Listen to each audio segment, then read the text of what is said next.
আসলাম বাড়িতে, এসে দেখি গরুর গোড়ায় কোনো খাদ্য নাই। তো চলে গেলাম কাছে হাতে আমাদের পুকুর পাড়ে। চলে আসছে পুকুর পাড়ে ঘাস কাটবো, কিন্তু কোন পাশ থেকে কাটবো বুঝতেছি না। তাই ডিসিশন নিলাম তো কোন পাশ থেকে কাটবো। চলে গেলাম ওই পাশে। পুকুরটা ছোট, বেশি বড় না, মাছ চাষ করা হচ্ছে। পাশেই জমি, ধানের জমি। পুকুর পাড়ে একটা কলা গাছও আছে। ঘাস কাটতে লেগে গেলাম, ঘাস কাটতেছি।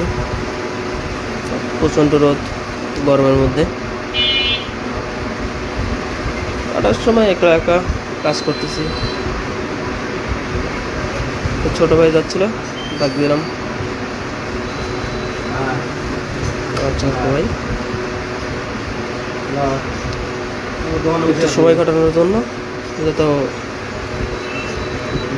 সময়টা পার হয়, চলে আসলো। সে আমার কাজ করা দেখে আমার কাছ থেকে মজা নিচ্ছে যে আমি ঘাস কাটতেছি।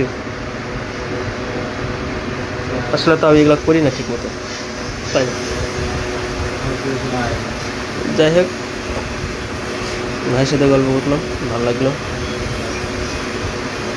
ভাইও পানি সেচে আসতেছে জমির থেকে। ঘাস কাটা প্রায় শেষ, ঘাসগুলো গোছাচ্ছি, গুছিয়ে নিয়ে দিতে হবে। সমস্যা হচ্ছে নিচে থেকে ঘাসগুলো তোলা একটু কষ্টকর, কারণ পাড়টা একটু ঢালু থাকে পুকুরে, এই আর কি। তার জন্য উঠতে একটু কষ্ট হলো।